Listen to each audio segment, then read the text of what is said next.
ছোলা প্যাকেট থেকে আমি গোটা ছোলা খানিকটা নিয়ে নিয়েছি। আর এইগুলো আমি দেখো এই মাঝখানে হাত দিয়ে দিয়ে আমি সুন্দর টুকরো টুকরো করে নিচ্ছি। হ্যাঁ, কারণ আমার যে রেসিপিটা করব তাতে আমার গোটা ছোলা থাকলে অসুবিধা হবে না। হ্যাঁ, তাই আমাকে এরকম ঠিক দেখো, ঠিক এরকম এরকম তৈরি করে নিতে হবে। এরকম ভাঙা ভাঙা ছোলা করে নিতে হবে। এগুলো যেহেতু ভাজা কোনো অসুবিধা নেই। আর দেখো দেখো বন্ধুরা, চলে এসেছি আমি তোমাদের জন্য দারুণ একটা রেসিপি নিয়ে দেখো। তার জন্য দেখো আমি কড়াই বসিয়ে দিয়েছি। হ্যাঁ, এই কড়াই বসিয়ে দিয়ে দেখো দিয়ে দেবো সামান্য জল। তোমাদের যতটা গুড় সেই পরিমাণ অনুসারে হাফ কাপ আমি জল দিলাম।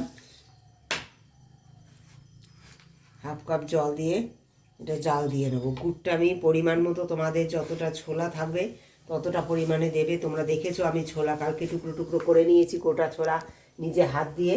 এটা আমি সুন্দর জাল দিয়ে নেব।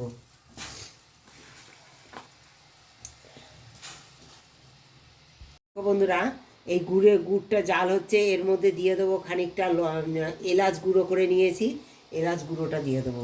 আর দিয়ে দেবো অল্প একটু লবণ।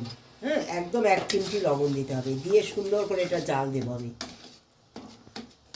বন্ধুরা, এই যে একটু ঘি নিয়েছি আমি, একটা প্লেটের ঢাকনা নিয়েছি চৌকো, এর মধ্যে ঘিটা দিয়ে সুন্দর করে লিখে দেবো।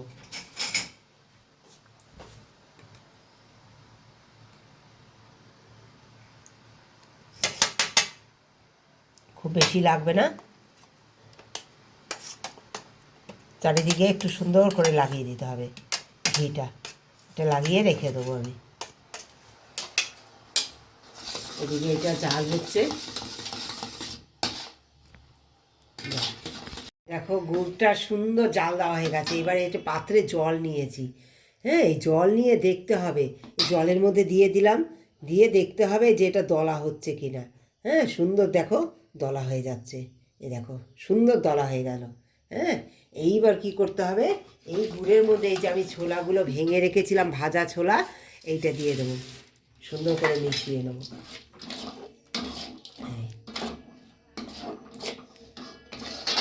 সুন্দর করে মিশিয়ে নিলাম বন্ধুরা। মিশিয়ে নিয়েই আমি ঢেলে দেবো। অনেক রকম তো তোমরা খেয়েছো, কিন্তু এই ছোলার এইভাবে গুড় দিয়ে এটা কি তৈরি হতে চলেছে আশা করি তোমরা বুঝতে পারছো কেউ কেউ।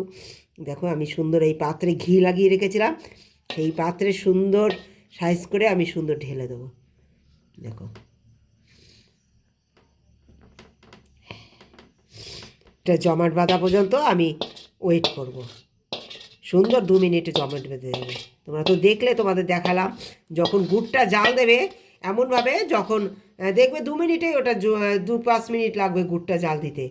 যখন দেখবে গুড়টা সুন্দর জাল দেওয়া হয়ে গেছে, হ্যাঁ, এরকম দলা পাকিয়ে যাচ্ছে জাল দেওয়ার পরে, তখনই এটা নামিয়ে দেবে।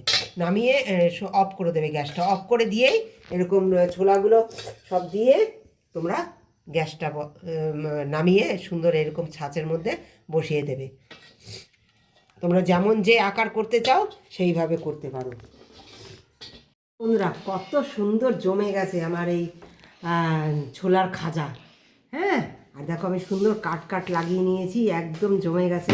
তোমরা তোমাদের পছন্দ মতো করে তোমরা কেটে নিও। এটা আমার সুন্দর জমে গেছে, আমি সব কেটে সাইড করে কেটে নিয়েছি। দেখো যখন একটু হালকা নরম থাকবে না, তখনই এরকম কাট বসিয়ে দেবে। তাহলে বের করতে খুব সুবিধা হবে। হ্যাঁ, যখন একটু নরম থাকবে হালকা, তখনই এরকম কাট করে নেবে।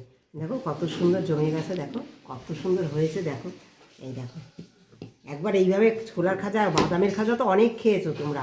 হ্যাঁ, একবার এইভাবে ছোলার খাজা খেয়ে দেখো কতটা সুস্বাদু হয়, তারপর আমাকে কমেন্ট করে জানিও। দেখো শুধু দেখো, ভালো লাগলে অবশ্যই তোমরা ট্রাই করো। অবশ্যই আমার রেসিপিগুলো একটু শেয়ার করে দিও বন্ধুরা। আর যারা প্রতিনিয়ত আমার পাশে রয়ে সমস্ত ভিডিওগুলো দেখছো, কমেন্ট করছো, শেয়ার করছো, সবসময় আমার পাশে থাকছো, তাদেরকে অনেক ধন্যবাদ, অনেক ভালোবাসা আমার তরফ থেকে।